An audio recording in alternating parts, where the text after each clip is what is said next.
What's up, Star Wars fans? Chase here from Beyond the Reel. Just warning you that this episode does contain spoilers for Episode 7 of the Clone Wars. Pretty much this whole episode is spent discussing the Phantom Apprentice episode. So if you haven't seen that, might not want to listen to this podcast until after you've done so. So you've been warned. Shall we punch it? Punch it! Punch it! Punch it! Punch it! Hello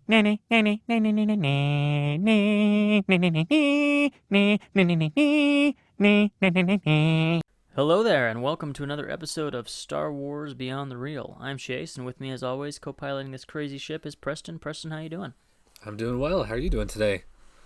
I'm doing okay. I'm sore. My body hurts really bad. Oh yeah, you were working on a farm, weren't you? Yeah, I was working on my parents' farm yesterday, which is the first time I've done some manual labor in a while because of this whole quarantine thing. And I was going toe-to-toe with a stump. And even though I had the high ground, it would not budge. The thing was stubborn as all get out. I broke one of our tractors. So. Oh, wow. I've heard of people like injuring their backs pretty bad trying to pull out stumps. Yeah. I thought it was a not huge one, but size matters not, according to Master Yoda. So I had the high ground and it had a firm grasp on its ground. So a lot of roots on that thing. But we were able to get it out. And now we just have a broken tractor that we need to move in its place. So instead of having a stubborn stump, we have a dead tractor where it was. Wow, that's crazy. Yeah. Well, have you had any fun adventures this week in pertaining to Star Wars or otherwise? Well, I also was working outside. Yesterday I finally got some stuff planted in my front yard and some rocks put into place. So that was a lot of fun. Star Wars wise, oh yeah, well, I was able to build a fun Star Wars Lego set. Yeah. We got a fun little video on that we just put up on the YouTube channel last night, I believe. So go check that out now. That's live. Looked like you had a lot of fun putting that together. Yeah, it was a ton of fun. It was fun filming as well. It was fun kind of getting my hands into that cinnamon graphing. Yeah. I'm just kidding. Cinnamon graphic. I like that. Yeah. The cinematography. No, it looked good. It was a good video. There's something else I had on here that I wanted to talk about. Now it's blanking on me. So I got a VR, the Oculus Quest. I picked that up this last week because we're trying to find ways to fill the boredom here at home. And we've wanted one for a bit, but we're like, well, we don't really have any time to play it. And now we have all the time in the world to play it. Mm-hmm. So I've been playing the Vader Immortal. Have you played that at all? No, but I've watched some videos. I tried not to watch the whole thing because I feel like at some point I'd like to play it myself. Yeah. But I've seen some cool things out of it. You'll have to check it out when this thing is over and you come over to record in person again. We'll have you play it because it's really fun. I've been putting in my hours in the lightsaber dojo, and I'm really bad with the lightsaber. I'm better with a blaster, I noticed, and decent with a thermal detonator, but really bad with the lightsaber. Makes sense that's why you're a Mandalorian. Yeah, exactly. Yeah. Well, I also have a Kenobi costume, so I should be decent at that, but I'm not. So I can put two fingers in front of me and hold my lightsaber sideways. That's about it. Yeah, but your Kenobi costume is the post Jedi, like where he's kind of put that stuff away. Yeah, exactly. Yeah, he doesn't rely on it. He relies more on his gaffy stick. And then I grabbed the Jabba's Palace playset. I don't know if you've seen that. I have not. No. It's like kind of like vintage packaging, and it's like a couple of walls, and I think it comes with a couple of figures as well. But I haven't opened it yet.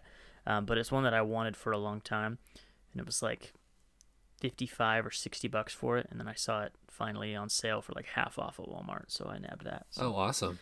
Did you get two of them? I might do an unboxing video of it. I'm not sure because it's like it came out so long ago. I don't know if anyone cares anymore. But oh yeah. But it'll be fun to open up and play with. Yeah, I just pulled it up. That's a pretty cool set. The Jabba figure is interesting. I don't think it comes with a Jabba figure, but I have the Jabba figure already. So, oh, cool. Yeah, I have a whole what's it called? Return of the Jedi kind of display in my office here because that's my favorite movie. So I'm gonna incorporate that the best I can. Oh, and then I've got the this is just our portion of the show where we brag about all the toys that we're buying during quarantine and playing with. I also bought the TIE Pilot Lego helmet. Right, yeah. In the same line as the Boba Fett that you built. So we'll have that video up too, probably later on this week when that comes in the mail. I was taking a closer look at that. I really like how the tubes go down to the base. That was really neat. Yeah, that was a neat one. I didn't grab the Stormtrooper because that is, in my opinion, the weakest of the set. So no one really cares about the Stormtroopers. No. If it was a Scout Trooper, then I'd be interested. I would be all over that. Scout Trooper, I think, would look a lot better because the angles are, I feel, better for Lego. Yeah, definitely.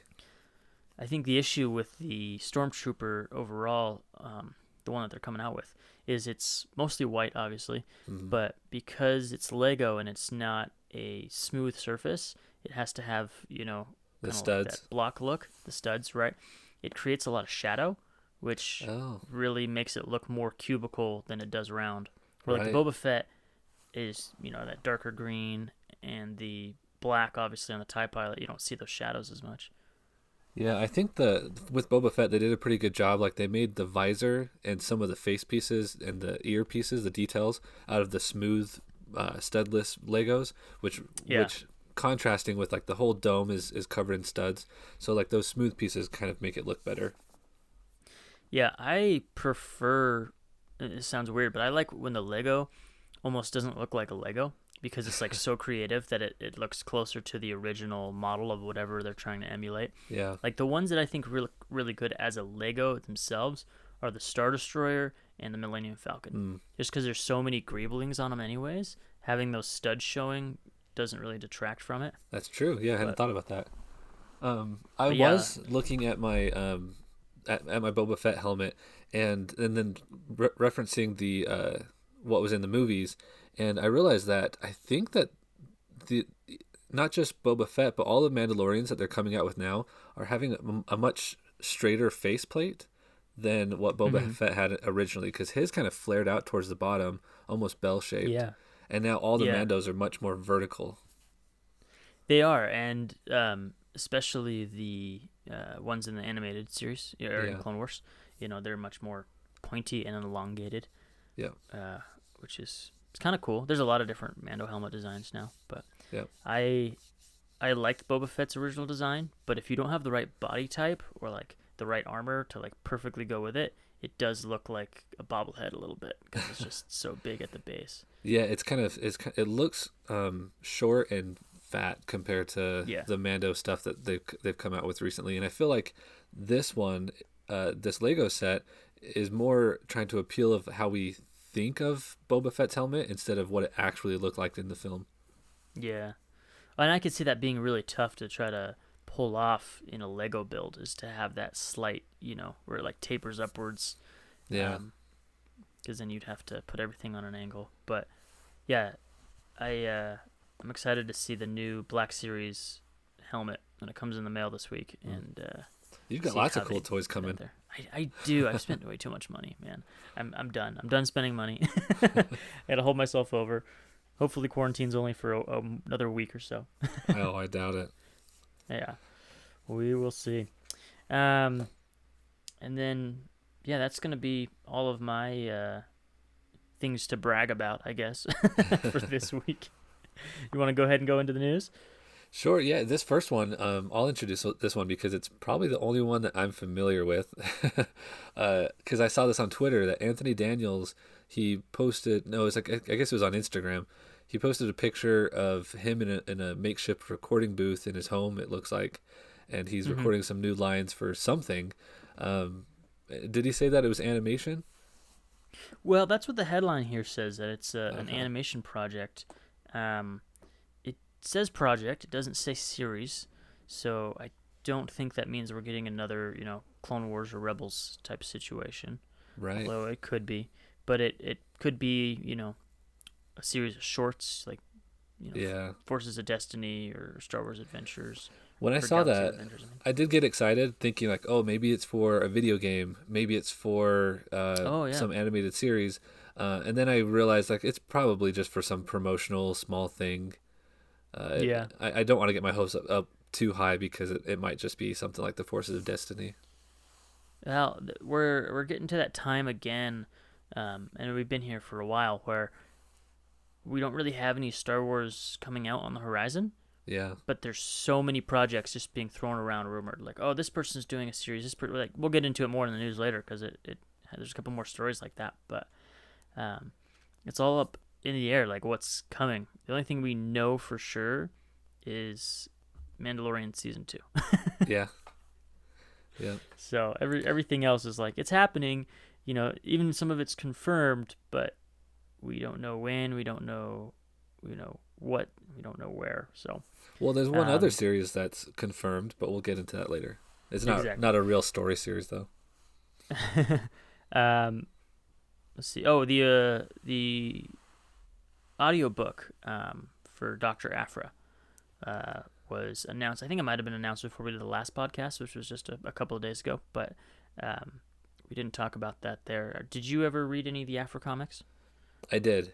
Yeah. I don't remember them very well. All I remember is 000 and the Deadly R2 unit. That's about all I remember. Yeah. No, she's a pretty cool character. So I think that's cool that they're doing an audiobook for. I didn't check out the last audiobook they released, the Dooku one. Did you listen to that at all? Are these audiobook exclusive? Like they're only audiobooks? They're not books? Yeah. Okay. So they're not really audiobooks as much as they are like audio dramas because they don't come out in print. And I think they cast them out a little bit and do kind of like an audio play situation. That's awesome. I really need to check that out. I'm a huge fan of The Hitchhiker's Guide to the Galaxy, and that's how that started back in the 70s, 60s, was audio dramas. So I'm interested in that, yeah. I'm glad to see that audio media is coming back. Obviously, podcasts are coming back in a big way or have been back, and it's cool that they're getting to the audio dramas. I saw that Audible is also putting out a bunch of original audio-only things, like stories. Yeah. Not Star Wars related, but just, yeah. I don't know if you got the notification, but I did, that Audible gave us 2 free audiobooks. Oh. Did you receive that? I think that was like their, to help fight the boredom of COVID-19. Okay. They sent out all their customers a couple free audiobooks. So. Were they specific ones, or you could go choose which ones you want? No, you can go choose. Yeah, it's like wow. like a redeem. So I'm probably gonna nab some Star Wars books and try to catch up. So I'll probably do Alphabet Squadron because the Star Wars show, the news show that they do every week, they talked about starting May 1st, they're gonna have a what is that called? A book club. And the first book is Alphabet Squadron. So I was like, I guess I could read that, but I'm so slow, I don't think I could have done it by May 1st. But if I can get it in audiobook form, I'll listen to that.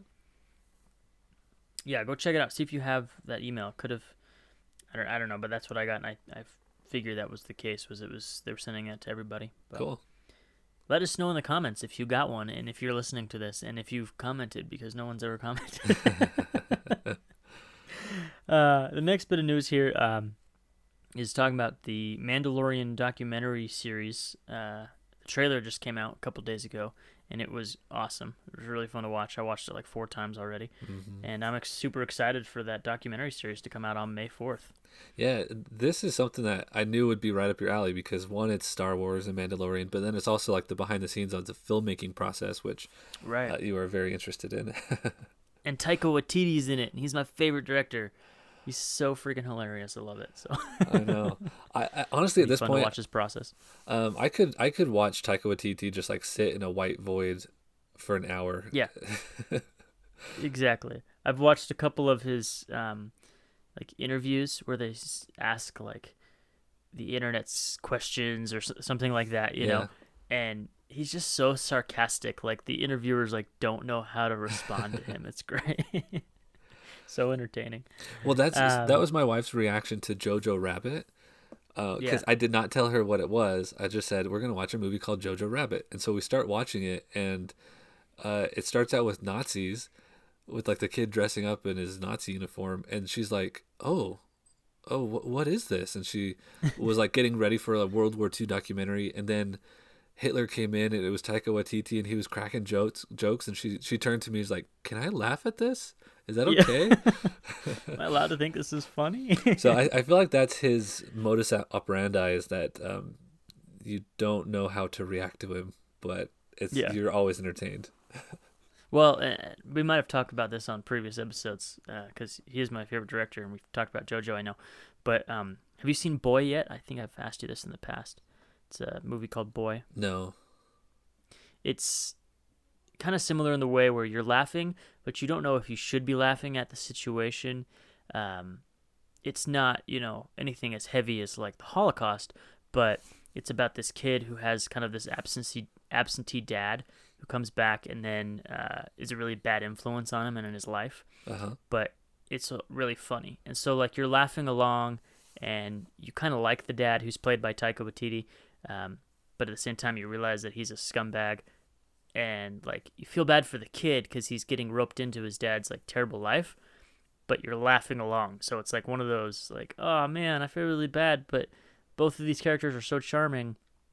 But the reality of it is that the dad's screwing up this young boy's life. Like, right. It's a good one. You got to check it out. So that just reminded me, I've been watching Atlanta. Have you seen that show? Yeah, with Donald Glover. Yeah, Donald Glover's the producer, and Stephen Glover is the writer. I don't know. Are they related? Is that his dad? I don't know. I'll have to look it up. I don't know, actually. But I know his dad is not Danny Glover. No. People have made that mistake before. I mean, they have the same last name. Yeah.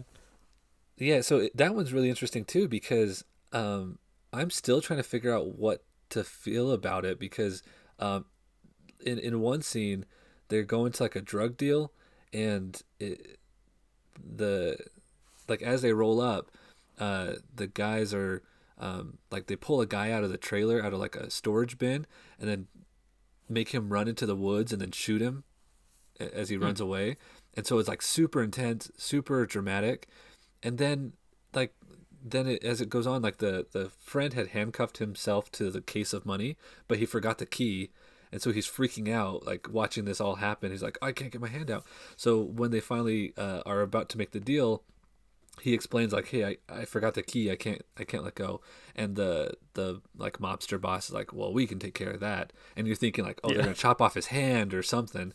And then it shows them walking out of the camper trailer, and he's like, yeah, we just took the money out of the suitcase. You can keep the suitcase. We don't care. We just took the money out of it. And so it's this like weird juxtaposition of super intense drama and humor that I honestly was like, oh, can I laugh at that? That's funny. And my brain couldn't quite decide what to do with that scene. Anyway, I think it's a really great show. Scene. It's been a while since I've seen the first season. Have you seen the second season yet? No. That was the last episode I watched. It's pretty trippy because it like, you're like, what is this show about after a couple of episodes? Because they go into these like weird episodes that have nothing to do with any of the other show. Really? So, but they're interesting because Donald Glover is such a good writer and director, or producer, I guess. I don't know if he directed any of them, but an actor, obviously he's a star of it. Mm-hmm. But you're like watching this and you're like, this isn't the show that I had signed up for, but I'm intrigued. So let's just kind of go with it and see what this like small little short story is about this week. So I would love to see something produced by Donald Glover and directed by Taika Waititi. Yeah, that would be cool. Or like a collaboration, or a writing collaboration. Yeah.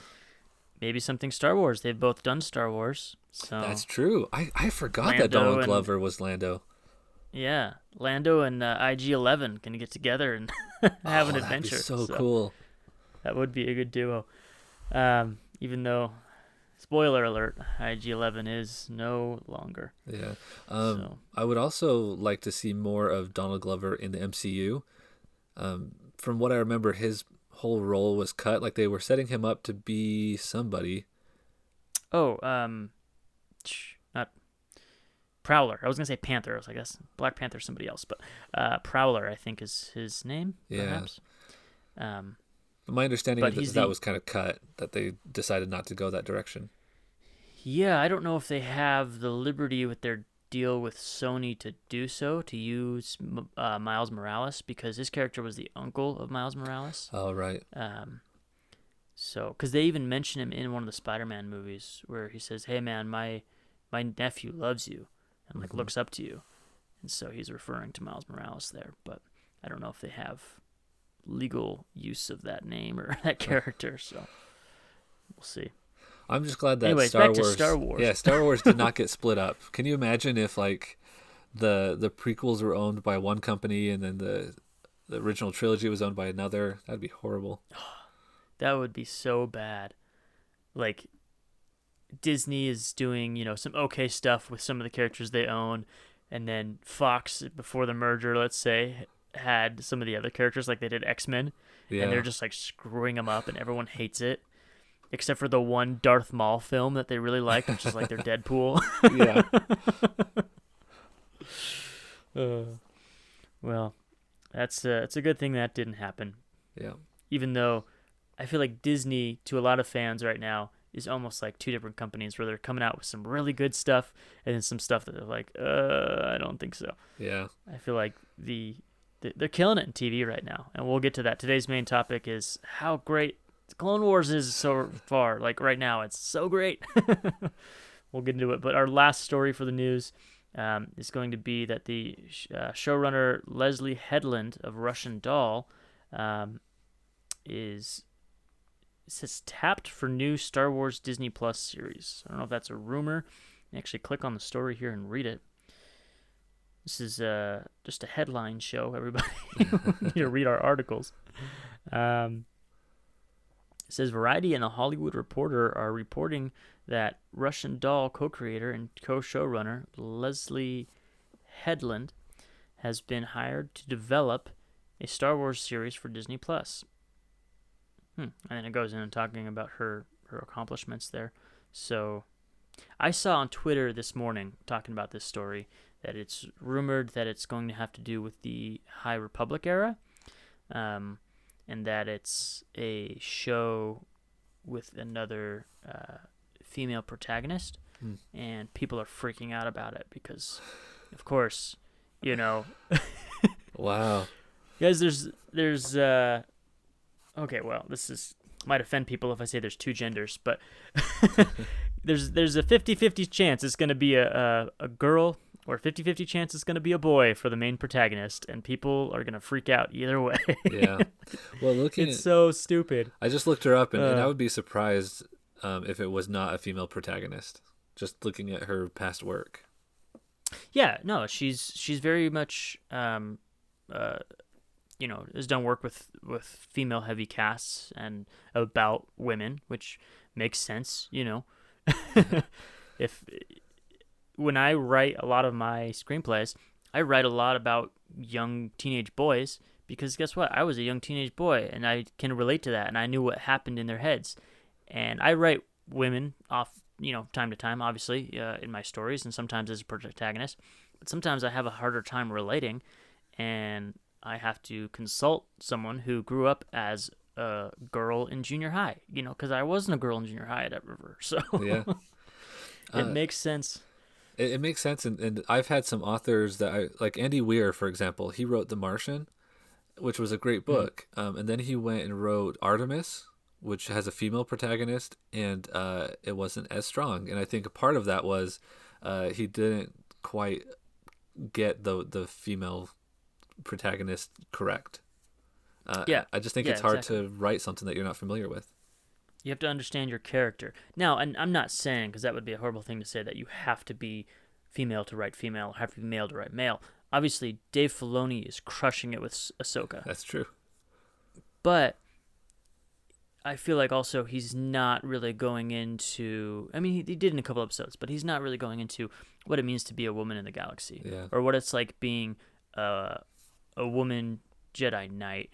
It's more of what it's like being a young person growing up during the Clone Wars and in the Order, Yeah.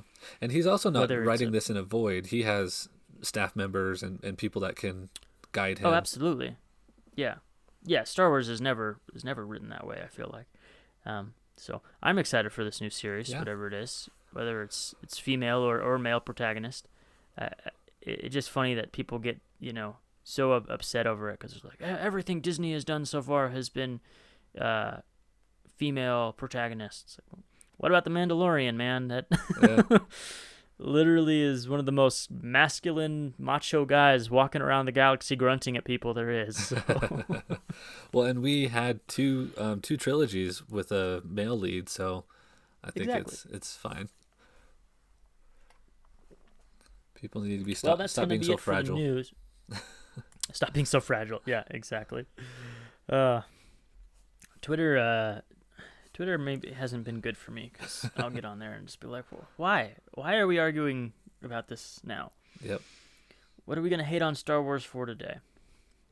And that sounds hypocritical because there are some things that I have issues with in Star Wars, which I don't like to use the word complain, but I will talk about and laugh about usually. But people get really upset about things. Well, it's one thing to be like I wouldn't say what we do is art critic, but it's one thing to be critical of something and then to be malicious towards people. That's where it steps over the line. Absolutely. Well, and before we started this podcast, I wasn't on Twitter, so like any Star Wars hate would just be like if I was to scroll into the comments of Instagram, which was rare. Yeah. So I didn't see a ton of it. Because people were always saying, like, it's starting to get so toxic. I was like, is it really? Like, I know a lot of people didn't like Last Jedi, and things started heating up there, but then it kind of tapered off, and I didn't notice any toxicity until now I'm on Twitter. I'm like, oh, that's where it all is. I'm sorry, yeah. I don't spend too much time on Twitter because it's weird there. People just let their unfiltered thoughts fly. Yeah. I don't spend very much time on Twitter either, but I need to spend more because my engagement is really low. Yeah. So if you are on Twitter and you're listening, hit us up and talk to us. Yeah. At BTR Star Wars?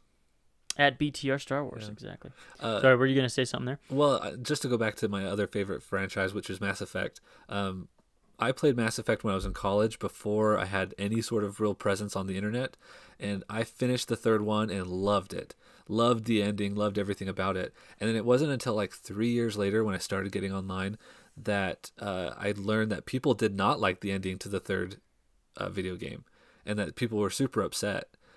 And it was really interesting for me. I was like, wait a second, I thought we all loved this. What's going on? And where's all this negativity coming from?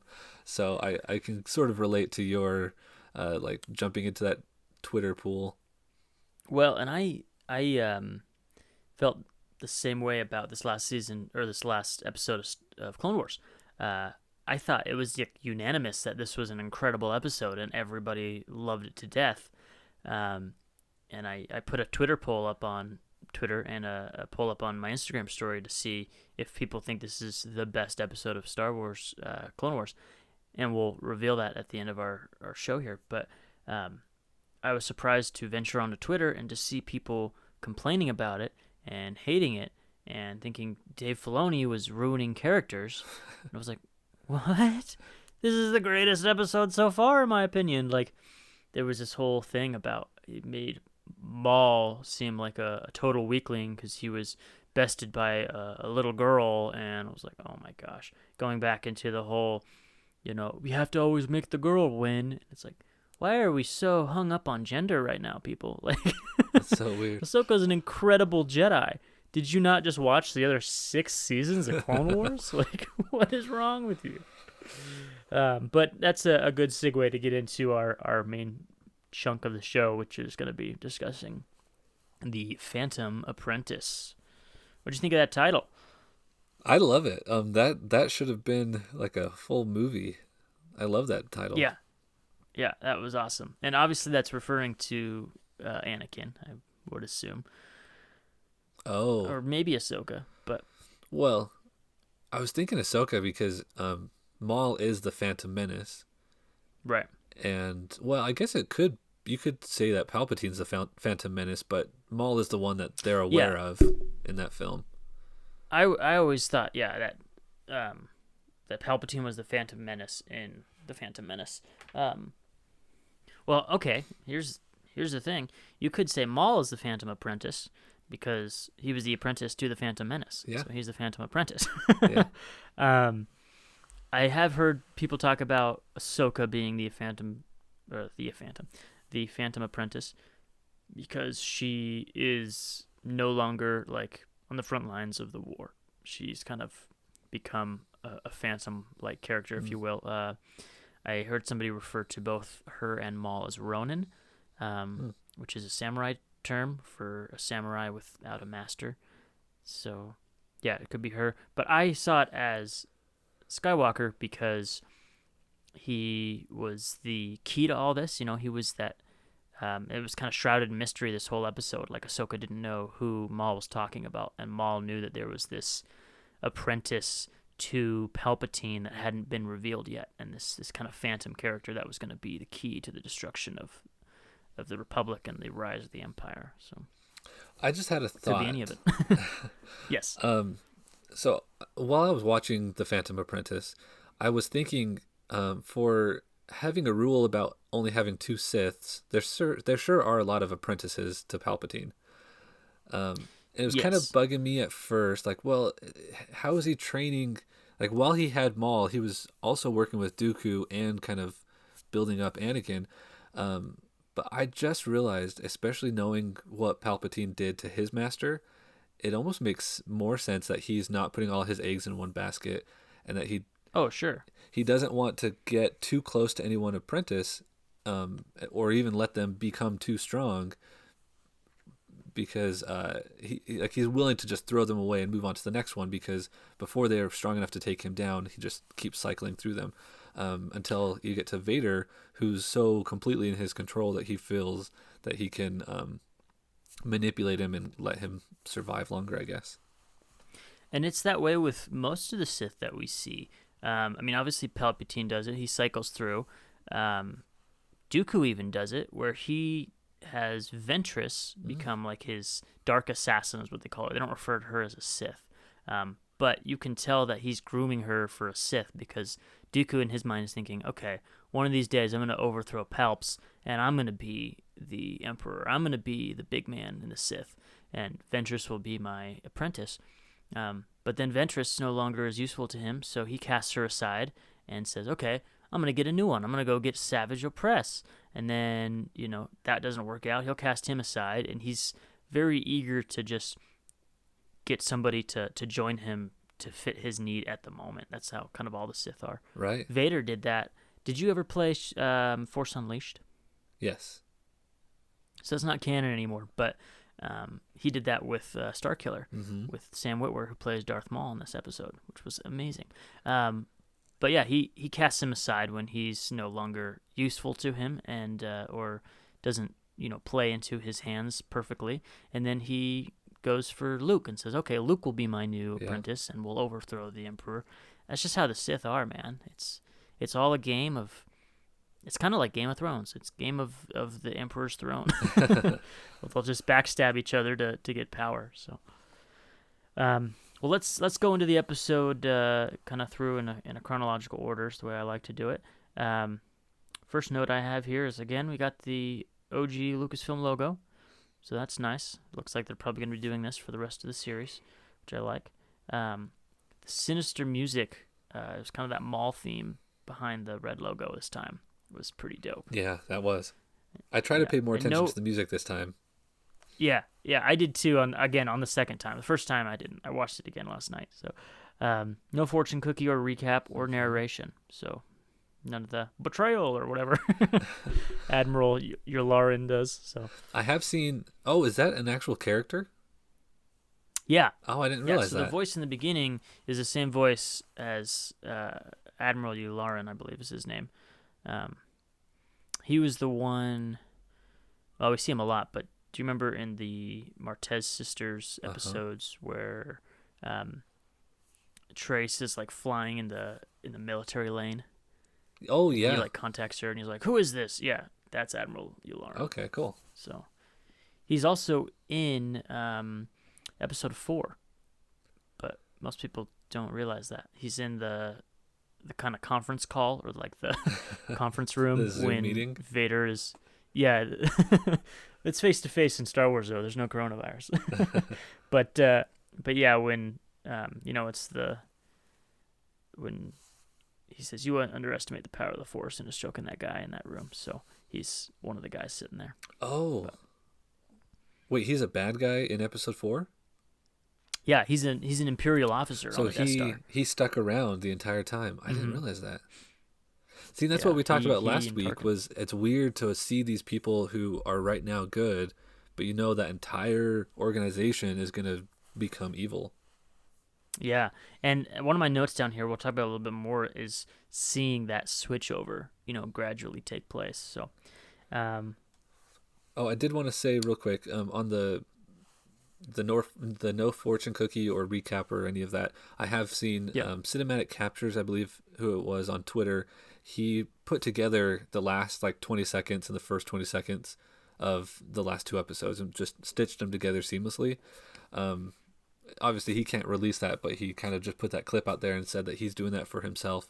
So when the series is over, he's going to play these as he's going to watch it all in one sitting as if it was a movie. as a movie, yeah, because it's very much set up as a movie. Yeah. That's the next point I have here on the list, is that if we weren't in this pandemic right now, it would have been really nice to see this whole thing play out in the theaters. Mm-hmm. I'm surprised they didn't do that. I don't know, maybe because they want to do it week by week for Disney Plus, because really that's a much smarter model, is to release their Star Wars stuff week by week, so people don't subscribe for a month, watch everything, and then unsubscribe. Right. But it would have been really cool to see this as a 4-episode arc in the theaters. Maybe when this is all over, to see it again, or to just sell tickets to it and then hope it doesn't get spoiled and people can watch it on their own week to week or whatever. Yeah. Because they kind of did that for Rebels.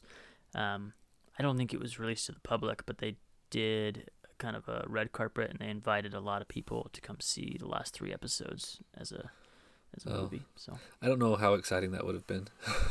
Those weren't my favorite episodes. Oh, really? The end of Rebels? The very end was awesome. I love how it ended. The last 3 episodes, though, as a whole, it wasn't my favorite. I liked the last episode a lot. Yeah, And last episode. the was pretty episode good. where spoiler for Rebels, where Kanan dies. I thought that was a really cool episode. When they were what? When Kanan dies. Oh yeah, yep.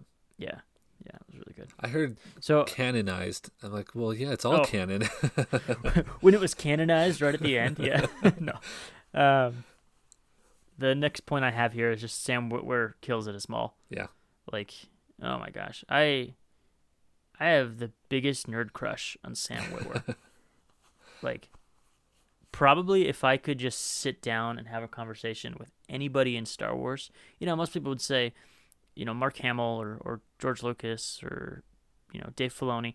Sam Witwer, man. Mm-hmm. I would just love to sit down with Sam Witwer and just talk, or have him on the show. I don't know. That's a dream there. But man, the guy knows his Star Wars, and he's such a good voice actor, and regular actor as well, a physical actor. But I just loved his performance as Maul, and that thing that I posted on Twitter. You saw that this morning? Oh, I did not. Oh, you should go check it out. I posted a video that somebody had recorded of him talking about the fight between Obi-Wan and Maul in Rebels, and he kind of breaks it down almost shot for shot, and it's incredible. Oh wow, it's my favorite thing on Twitter. I'm gonna have to watch it. Yeah. Yeah. So Sam Witwer's performance was awesome. I want to say though that the animators did a fantastic job with Maul as well. There were a couple moments during that that fight with Ahsoka and Maul that I'm like, oh, that's Ray Park. That's because it was. Well, did they mocap him or something? Because it they mocapped perfect. Ray Park. Awesome. They mocapped Ray Park, and they mocapped a stunt woman who I now forget her name. I apologize to her that I'm not shouting her out, but who did Ahsoka, and they both actually fought each other and mocapped it all. So I need to see that's that why footage. It looks so incredible. Yeah, I know they should release that. But there was that's why I like. Yeah, a couple shots Go where ahead. I just was like, "Oh my gosh, that's him!" That's when he does the spin and he kind of turns his body sideways. Yeah. but he doesn't like turn his legs all the way over. Yeah, a lot of little nuances were Ray Park.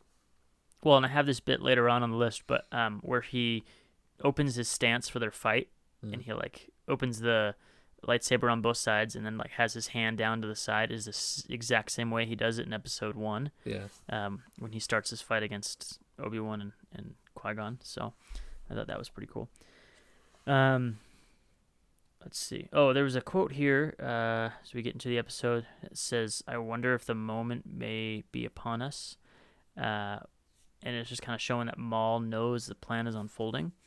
And I think it's interesting how he knows basically what the plan is, but he doesn't know the plan, if that makes sense. Yeah. Like he said he was kept in the dark. Like nobody knows the true secrets of Palpatine, except for maybe Dooku, who gets killed, which is something that I didn't think about. Like, not only did Palpatine wanted Anakin to kill him to turn Anakin, or to like feed into his anger, but he couldn't have Dooku on the playing board anymore, because if they captured Dooku, he could have revealed to everybody who the actual Phantom Menace was. So Yeah. I thought that was interesting. Yeah, it was cool to see episode 3 events unfolding inside of this this episode, like Dooku being killed, and then Kenobi comes back and is talking to Ahsoka as a hologram, and you can almost like pinpoint exactly when that conversation took place. Yeah, that was a surprise to me. Like when I was watching that scene, like first of all, I don't know what it is about the animation on Kenobi, but he looks totally awesome. Mm-hmm. Like with that hood on and everything, it just looks cool. And then he says Anakin has killed Count Dooku, and I was just like, I like paused it and looked at my wife. I was like, what? We're in the middle of episode 3 right now. Like this is so crazy. And he's like, I got to go to Utapau, so you know exactly where this is taking place. Yeah, he says, I got to go take down Grievous on Utapau. And which is like, where yeah, I know Order exactly when that 66 happens. takes place. Yeah. So we're That's getting real close to 66. Yeah. Yeah. Like maybe this next episode. So well, I went into this thinking that that Clone Wars would end right before episode 3 started, but now I'm realizing that's what I thought. it's going to end Yeah. at the same time as episode 3 or around that same time. I think it's gonna end with the rise of the Empire. Right. I think it's gonna end with the Republic in ashes. So I'm interested in seeing how we like where we are and what perspective we get to see, because in episode 3 we see it kind of from Vader's perspective, a little bit of Kenobi, but it's from a very high level, and maybe Ahsoka or somebody can give us a little bit more like everyman view of how that happens. Exactly. Well, and we get a little bit of that in this episode, which we'll talk about in a second. Let's see, what was the next point that I had on here? Oh, Maul says a line about pratfall combat when he's interrogating Jesse. I don't know if you remember that part at all. I don't. When he's interrogating So who? he's interrogating Jesse, the clone that he captures. Oh, right. The big old tattoo on his forehead. Yeah. So he's interrogating him, and he's kind of telling him about the plan, and he refers to the Clone Wars as pratfall combat, which I just thought was interesting, because pratfalls is a comedic term basically for like falling on your butt, right? Yeah. And they use a lot of it in Star Wars. It's like a trope that there's, oftentimes a pratfall being used. So it was just weird to me hearing that term used in canon, like by Maul. I don't know. There's not much to go off that. It was interesting to me. Oh, it's also interesting that they, he refers to this whole war as being like useless, just like a silly game that was being played by Palpatine, which is true. So. Yeah, like the whole Clone Wars is just a comedy that's being played out by like Palpatine almost sees it as humorous, which is true. I feel like we've seen that from Palpatine in the past. Like this whole war is just a joke to him in a game that he's playing, and all these people are dying and all these clones are dying, but he doesn't care. It's all just a joke as he climbs his way up to the top. And then Maul says later on, he says, I can thrive in the chaos that is to come, which is a fun little nod to him becoming the leader of Crimson Dawn. Yeah. And I feel like we talked about this last week. If it wasn't for his blind hatred and quest to kill Kenobi, he could have become way more powerful than he ended up becoming, showing how his hatred corrupted his potential. I'm not sure if he could have, but would Palpatine had allowed that? Which I almost feel like Palpatine wouldn't have cared, because it would have almost been another little joke to see his former apprentice just like slumming it and becoming a crime lord. If he, yeah, Because he would have. I don't see even crime lords becoming a threat to Palpatine.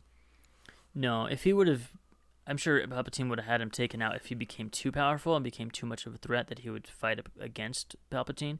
But like Palpatine had good relations, or at least Vader did, with the Hutts and other crime syndicates, because rather than taking them out and wiping them out like the Republic or the New Republic tried to do, they thought, oh, I'll just work with them, use them as allies, which is really interesting because the Empire, this is something I've thought about for a long time. The Empire is, over militarization. The Empire is heavy law, heavy order, and people liked the Empire because of all the law and order it brought. Some people did, but really it didn't bring any law and order because they still let the crime syndicates run wild. The only people that it stomped its heel down on was its free citizens. Right.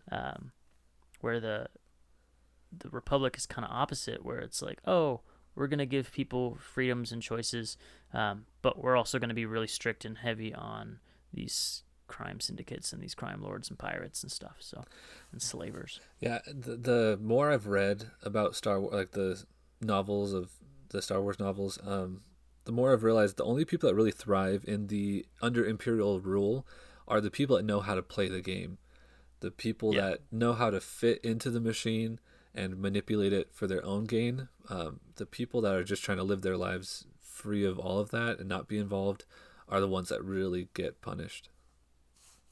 Well, and those are people like the Hutts, right, who know how to be political and how to finagle with the whatever powers that may be.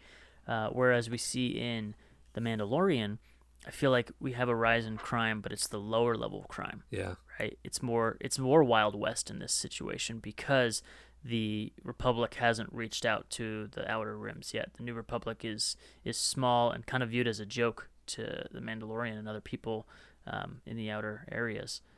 And there's no Empire to police any of the small people who weren't playing the game, if that makes sense. Yeah. So maybe you get more petty crime going on after the fall of the Empire. Well, I see the New Republic as not being a galactic power, that they really just had to control the systems that they had control over and then slowly start to expand if they wanted to introduce law. So during the New Republic, I feel like there's other governments, and it's not just this one ruling republic like it was with the old Republic, not the old, but the Republic and the Empire, that they kind of controlled everything. The New Republic, I feel like, was much smaller and just controlled what it could and didn't worry about what was happening outside its borders. Yeah. The next part that I got written down here is in that same scene with Jesse where Maul does the Kylo Ren Force invade. Yeah. Like almost exactly. That was pretty cool. Yeah. Yeah. Like same and shots, same everything. Yeah. I didn't realize that they had done this prior in the Clone Wars, where they've gotten a couple of Jedi Masters get together and they tried it when they were interrogating somebody. I can't remember who it was, but there's something that just came to me that Kylo, I don't think, was the first one to do it, even though everyone thought that was a new power used in The Force Awakens. Right. It was the first time in a film. It was the first time in the film. Yeah, absolutely. Well, I just scrolled to the next page of your notes. I thought we were getting close to being finished, but there's a whole nother page here. Oh, yeah. Yeah, I've got a lot written down, and we can skip over some of this. Let's see. Oh, great elevator scene. Kind of reminded me of the Revenge of the Sith scene in the elevator. Which elevator scene? In in the Clone Wars? In Revenge of the Sith? No, Or in Clone Wars? It's between Gar Saxton and I want to say Ursa Wren, but that's not her name. It's the other one. Bo-Katan. They have a fight in an elevator. And it's how that's her right. jetpack breaks. That's right. Yeah. And it was very, very reminiscent of Revenge of the Sith, which would have happened like maybe the day earlier, because that's when they rescued the Chancellor. Mm-hmm. And then one of the coolest Easter eggs I thought was Dryden Voss in the Hollow Meeting. Oh, I did not see that. Did you notice that? No, I'm gonna have to rewatch yeah, that. when Maul is talking to the rest of the Shadow Collective, Dryden Voss is one of the guys. So it was somebody from the Pikes, Dryden Voss, and someone from Black Sun. Huh. That were all standing there. I'm gonna have to So rewatch go that. Paul hide. Bettany's one of my favorites, and I didn't even see him there. Yeah. And then right after that meeting, Paul Maul. Paul Bettany, Maul Darth Paul. gives a great speech to the Mandalorian. Like, he really knows his crowd and how to talk to him, because he keeps on telling him, like, you're gonna go down as warriors, and if you die, you'll die as warriors. Like, he's pumping them up really, really good, and knows how to get them or say exactly what they need to hear. And then at the end of the episode, they're like, Maul, we need you for backup, and he's like, nah, screw you guys, I'm out of here. Yeah. Like, he just goes back to the Sith, just using people as they will. Let's see, what was the next part on the list here?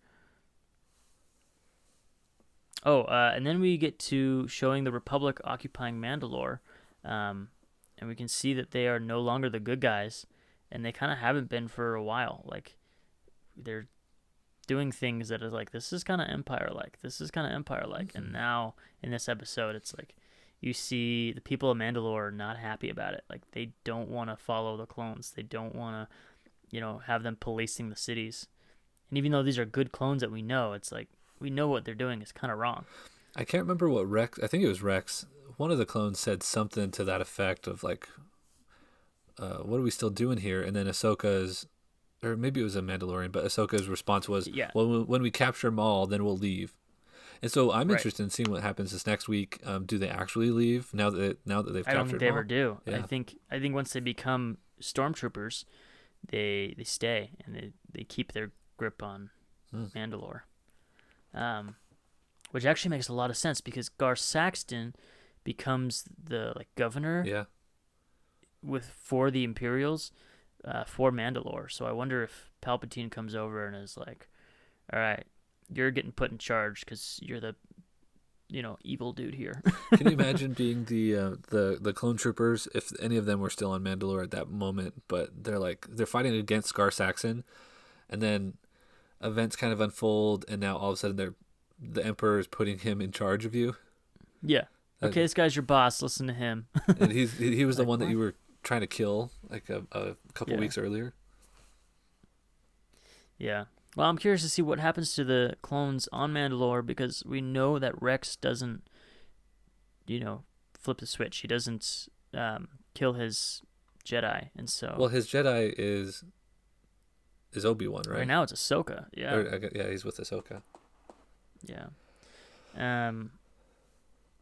Let's see. Oh, and then we go. So after that scene, we go into the kind of main throne room area where Maul and Ahsoka meet and have their little classic Star Wars, where there's a battle raging on outside the two armies as the villain and the hero watch from the window.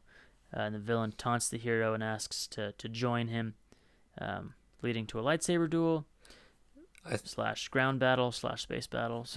I did see someone online had combined the fight between why am I blanking on his name?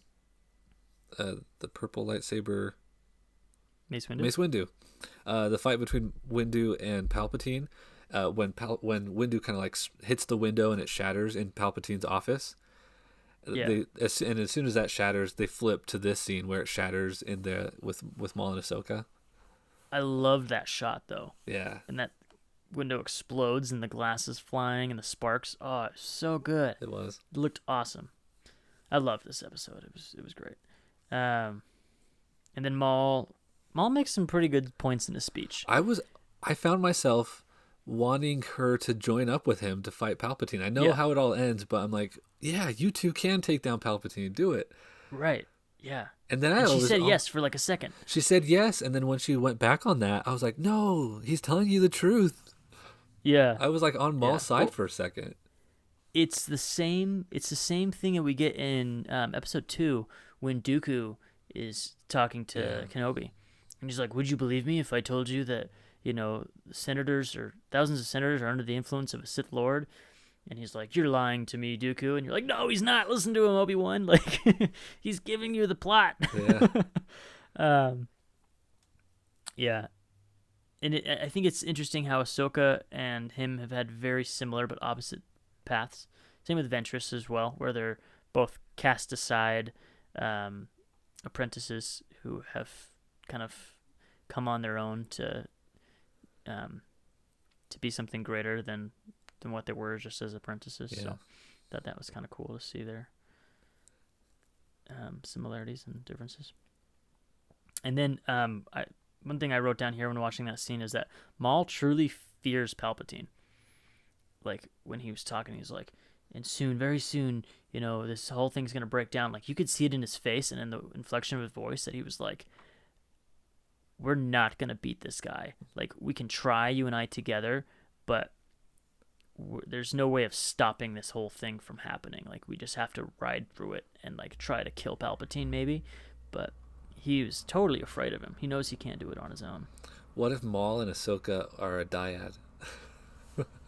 Dyad. That's right. Two sides of the same coin. Yeah. No, I like that concept actually in the sequels. I do too. I think that was one of the Force. strongest kind of reveals of the entire episode 9. Yeah.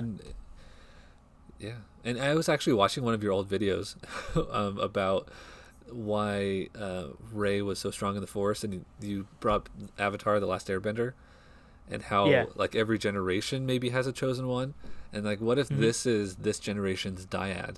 Like what if there's always a dyad, but they don't always find each other, or find the way to join forces? But maybe what if this was a moment where a dyad could have taken on Palpatine but didn't? That's really interesting. I like that a lot. Yeah. That there's on the other side of the chosen one, there's an anti-chosen one, and when brought together, they can do great or terrible things. Yeah. I like that a lot. Okay, and then so continuing on in their conversation a little bit there, he talks about how Anakin is the key to everything, and I was wondering, like, is this how Ahsoka knows that Darth Vader is Anakin in Rebels? Well, she Like, also she seems senses to- him. Yeah, she senses it, and then but she has an idea that this is Anakin, but she like doesn't want to believe it. Yeah. And then when she cuts open his mask, she's like, "No, this is my old master." Yeah. So sad stuff. And then I have next year it says Maul's real plan was to kill Anakin. Kenobi was just a bonus, which I thought was a cool reveal, because last time we were talking about how this whole thing was orchestrated for Kenobi, but in reality it was orchestrated for Anakin. Well, and it shows Just how to- much Maul really knew. He knew that if he could kill Anakin before he fully turned to the dark side, that would be his best chance at weakening Palpatine to the point that he could stop him. And it's not necessarily something he knew, because obviously Anakin was a kid and Palpatine wouldn't have told him that was his plan, because he didn't know it was his plan when he had Maul as his apprentice. Yeah. But it's something that he had to figure out on his own, which I thought was really cool. Well, Yeah, oh, sorry, go ahead. he's probably watched, like Maul has probably watched Anakin being groomed. He's not right there with him all the time, but he's sort of starting to piece things together. He's realizing, like, oh, just like Palps got rid of me and took Dooku as his apprentice. Maybe he's putting that together, like, oh, Dooku can't stick around for much longer. He knows too much. He's too strong. He's gonna move on to someone else, and he kind of puts it together, like, oh, it must be this Anakin guy. And he says that. Yeah, he says that Dooku he thought was just an old fool, and now he realized he has the same fate as him. Yeah. And Anakin, I think it's interesting. His motivation is to kill Anakin because I don't think he wants to stop the whole empire from happening for righteous reasons. I think he just wants to mess with Palpatine because he hates him, and he's like, I'm gonna kill his prized possession, his prized apprentice, just to piss him off. So right at this point is when we're about to get into the really cool fight in the throne room, and they have the war drums playing. This is the music again. I don't know if you noticed that. This is like right before he turns on his lightsaber. Oh yeah, it's this awesome like war drum sound, and it's very similar to the ones in the beginning of Revenge of the Sith, where they're flying in on the Jedi starfighters. As they go to fight Grievous, which is again about a day before this event takes place. I don't know. It was just really cool to me. Not that there's much to add there, but it sounded cool. And then Maul uses the same opening stance as he did in the Phantom Menace, which we know is because he was played by Ray Park again, which is great. And then I have the great shot of the lightsaber coming through Maul as he spins and Ahsoka catching it. Did you get chills on that? I did, and one thing I noticed, because I really tuned in on this this fight, I noticed that Maul was definitely looking like Ray Park, and then I noticed that they did a great job. Oftentimes fights like this could become just a blur, like a motion blur, quick cuts, but they did a really good job at pacing it out, letting it breathe, and showing the weight of the actions. It wasn't just a bunch of flashing lights. It was you could see like move, counter move. It was really neat. It was a really well done fight for sure. Let's see, the next thing I've got here. I need to make better notes that I can see better. I like the little bit of trash talk that Ahsoka gives to him when he says, "You're lucky Anakin didn't show up." Yeah. Because the way you're fighting, he would have destroyed you.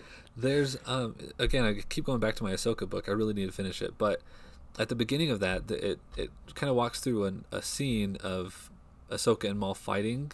I don't know when that one takes place, but it inside of her head, she's taunting him in that scene as well, and she's thinking, I need to get him more mad, and she keeps taunting him, and then she's finally like, okay, he's mad enough, and then she traps him. So that fight that you're referring to is actually the same fight. It's the Siege of Mandalore. Oh. And they play out a little differently. Yeah. And there's some discrepancies between the book and what we're seeing here.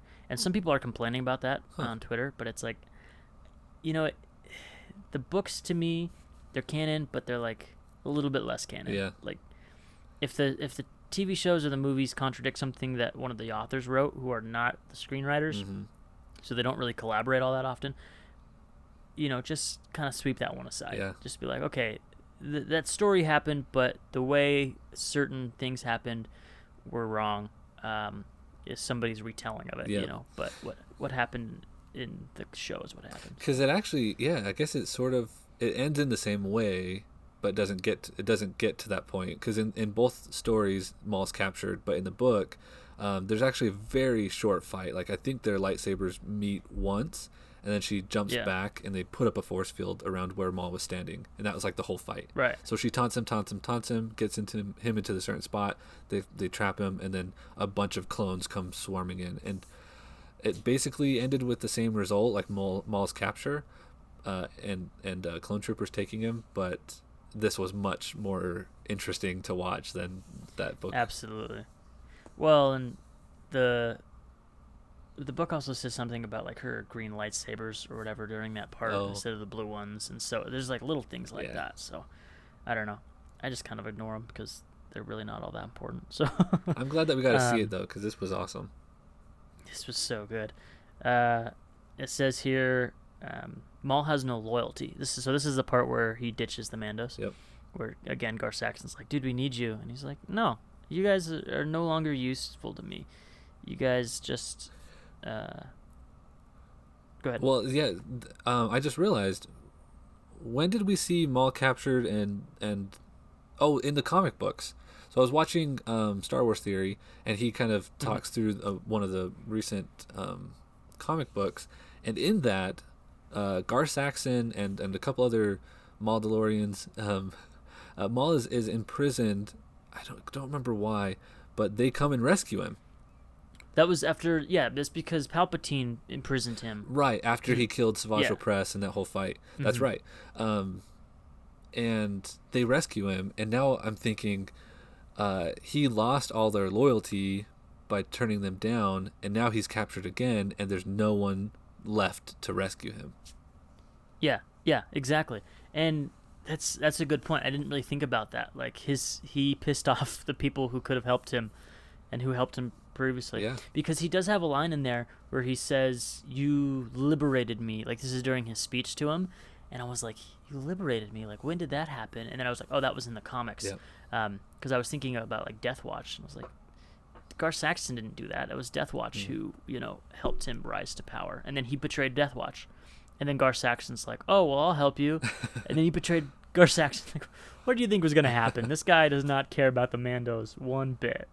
And that was Ahsoka's final point, when it came down to, he gave her one last offer because it looked like he had the upper hand, and he's like, "One last time, I'm going to offer to join me so we can take down the Emperor."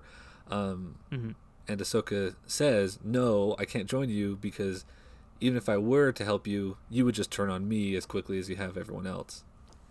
Yeah. Well, and she says, "We could stop the Emperor for you, or stop Sidious for you to rise in his place." Yeah. And I was like, that's an interesting point to be made, except for, and she didn't know who Palpatine was or who Sidious was. She probably just thought he was another Darth Maul type character. Yeah. But it's like, if you would have joined Maul to kill Palpatine, and Maul would have risen in his place, but Maul's so much less of a threat. Yeah. Because Palpatine has the entire galaxy in his grip and has the entire government in his pocket. He can control it all. Maul would have been like, "Oh, I have this Shadow Collective," and Ahsoka and the rest of the Jedi could have been like, "Okay, well, we're stopping you. Yeah. We don't like what you're doing." All the Jedi would have survived, so it's only if. Except for, even if they did join forces, like, Order 66 is happening in like a day. Yeah. Like, they wouldn't even have time to stop him. Yeah, that's why I was thinking the Jedi probably would still be dead.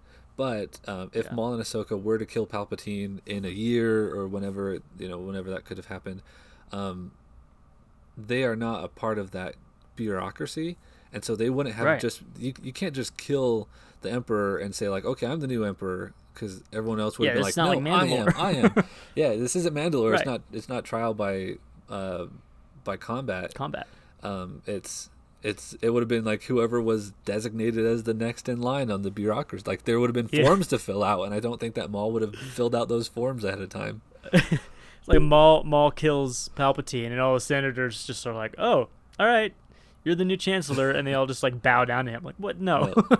Exactly. There would have been a political infighting, and just like we saw at the fall of the Empire, Masameda probably would have been the next in line.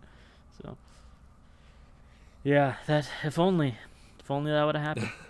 Then we wouldn't have gotten the original trilogy. So, and then so this next bit here. Oh, I have that Ahsoka loses one of her lightsabers. So that's interesting to see if she ever gets that back, or if she loses her second one, and that's why she has different lightsabers in Rebels, or what happens there. I'm just always curious about lightsabers that fall, thousands of feet in the air. Yeah, to see if, a small little bug-eyed lady picks it up and puts it in a chest on. Or Grievous comes running out of nowhere to pick it up. Yeah. Grievous jumps over the side, like in those memes. Yeah. Another lightsaber for his collection. Yeah.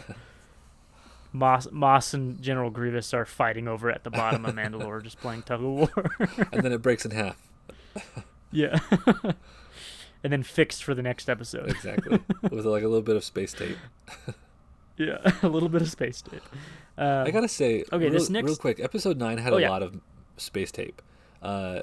Did have a lot of space tape. Well, I guess episode 8 had the space tape on Kylo's face to fix it. Yeah. Then there was, in episode 9, there was the fixed helmet, and then there's also this fixed lightsaber.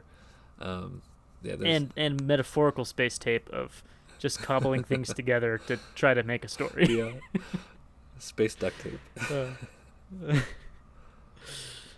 Episode 9, Star Wars: The Rise of Space Tape. That's what it should have been called. Okay, the next part I want to talk about for a little bit. Yeah. It says Maul could have killed Ahsoka by cutting the beam between them, but probably knew she would survive. And then I have Jedi and Sith can't really die from falling, even if you get cut in half or thrown down a Death Star shaft or pushed down a pit in Exegol. They pretty much all survive. Yeah, I was thinking about that because I was like, is he going to cut the beam? And then I was, as you were saying that, I'm thinking maybe she was without a lightsaber, so maybe he would have like come at her directly because he knows that she would not. Because she just jumped out of the atmosphere and landed, like in the previous episode, she jumped off a ship and landed without getting hurt. Exactly. So maybe he would have come at her. She does it in like her second episode or something like that of the Clone Wars, where Anakin and her are falling off of this giant wall, and then they use themselves to stop themselves using the Force. Yeah. So, and his intention wasn't to kill Anakin or to kill Ahsoka. That was something that somebody had said on Twitter that they got really mad, and they were like, Dave Filoni has ruined Maul. He has made Darth Maul's character useless and the best villain to the dumbest villain because he could have killed her right there by cutting that beam, and there's no way he would have lost in a fight to Ahsoka. And it's like, you're right, he is very strong, and so is Ahsoka, but these are all fights in Star Wars where the Force does dictate a little bit what happens. Yeah. And yes, the good guy won, like they always do in most things, and it was because of, like, he wasn't expecting something. Not because he was a worse adversary. He just wasn't expecting the move that she pulled on him. And yeah, he could have cut the beam, but he would have killed her, which he wanted her to join her at this point. But also, you can use the same logic and say, why didn't Ahsoka ever aim for the middle of his saber staff? Right. You see a couple of scenes where the lightsabers come down on either end, and it's like, just cut for the middle. Like, you can't nitpick that logic like that. There was, I thought that was kind of funny. There was a brief moment where Maul's coming at her face with, like, the center of his lightsaber, like the staff part, and she puts up her two lightsabers and holds on to either side. And I'm like, what was his intention here? Was he going to, like, pop her in the face with the middle? I guess he has done that before with with and he did that that's how he killed he popped him in the face. So maybe he was trying to do that, but if instead of stopping, if Ahsoka hadn't put her two blades on the side, if she'd put one in the middle, she would have chopped it in half and taken him out with it. It's like, there's just things that aren't perfectly logical. Well, I don't know if you recall this, but both times that Obi-Wan killed Maul was by cutting down the center of his staff. Oh yeah. Yeah, when he flips up and grabs Qui-Gon's lightsaber, he cuts down the middle of the staff and then cuts him in half. And he falls down to his death. Right. And then in Rebels, he does the same thing. He just one solid movement through his staff. I mean, that's the weak point of a double saber, so. Yeah. That's the obvious choice. Where did he get this new double saber? Because I was surprised. It's the full-length saber. It's not the one with, like, the little hook that he's been using. Yeah, I don't know. Well, the hook one was in Rebels, wasn't it? Yeah. And that's the one he uses in Solo as well, at the end of Solo. So this one, he must lose his lightsaber when he gets captured. But yeah, he for a while he was just using the one-sided lightsaber in Clone Wars. The half of the one that Obi-Wan cut Exactly, in half. So, yeah, I don't know. He must have rebuilt this one. But if I was going to say, like, even if he did cut that beam, Ahsoka would have just gotten away. Like, that would have been his move to escape, because he knows that Ahsoka's not going to die. He would have just been able to get away. But here's the thing. He wants Ahsoka to join him still. Yeah. So this could even be part of his plan. If he gets captured by them, well, I don't know, because he was screaming, "Kill me." I think that was him being too proud to, like, lose to Ahsoka or to let Ahsoka save his life. But I don't know. I feel like in captivity, he still has a chance to convince Ahsoka to join him and take down Palpatine. So True. Maybe this could be part of his plan. I don't know. But you're right. He has no one to save him at this point. So, and then the last shot I want to talk about because it was awesome, and that was just Ahsoka standing on top of the burning city, and you're kind of looking down on her, and everything underneath is just blazing and in battle, which I just thought was a dope last shot. Yeah, that was cool. So, and then I put Dave Filoni knows how to end a show, because I really liked the ending of Rebels as well. Yeah. He knows what he's doing. This is ramping up to some of the, in my opinion, the greatest episodes of Clone Wars we've ever seen. Definitely, yep. So that's the big question I have at the end is this the best episode of Clone Wars ever? I know my answer. I think it definitely is. Yeah, I think so too. I think this is my top episode, and I think the episode prior to this is my second favorite. Mm-hmm. Yeah, they're so good. We did a Twitter and Instagram poll. Let me pull those up and see what the current scores are, to see what the internet thinks. By the internet, I mean like the 30 people on Instagram and 15 people on Twitter. And let us know in the comments if you're listening to this on YouTube, or tweet us on Twitter at BTR Star Wars, or on Facebook at BTR Star Wars. Let us know if you thought this was the best episode of Clone Wars there is. Let me pull up the Twitter poll here first. We'll get the answer there.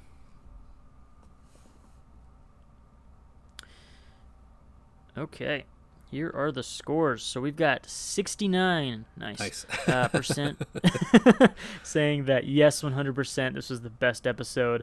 And then the second answer, I put almost, because it's either the best or it's close. 31% put almost. So that's 16 votes. I bet so it seems like it's. I bet those 31% were thinking that the last episode was the best one. Yeah, probably, or one of the Cad Bane ones, because Cad Bane's awesome. Let's go to the Instagram and see. And these polls are still up if you want to go. Well, actually, by the time you listen to this, they might be taken down. They're only 24-hour polls. Okay, so for the Instagram poll, we've got 95% said yes, and only 5% said no. So there we go. It seems like the internet thinks that this was the greatest episode of Star Wars, and we totally agree with you, internet. This was phenomenal. And I don't know how they're going to top it next week, but I have a feeling they might. Yeah, I'm really excited to see how this works and how this all ends. And then I heard, I wasn't aware of this until now, so they're going to play, Friday is going to be the next episode, and then the next episode after that is going to be played on May 4th. Oh, so cool. We don't have to wait a full week. Yeah. So the finale is going to be May 4th. Same with that documentary for Mandalorian is coming out on that day. So awesome. I was really bummed because the all the big Star Wars events have been canceled for May 4th because of this pandemic. Right. But at least we'll be home watching some new Star Wars and playing with some toys. Yeah. Well, you'll have a lot of toys to play with. I'll just look at my one Lego set. Yeah. Well, I'll make some videos and share them, and you can, awesome. Play with me at Heart. So, well, that's going to be it for us today. Thanks so much, everybody, for listening. If you're listening out there, let us know that you are. Tweet us on Twitter. Comment on YouTube. Talk to us. Give us questions. We'll answer them on the air. We'll discuss them. We'll shout you out. Thanks so much again, and may the Force be with you. Take care. Bye.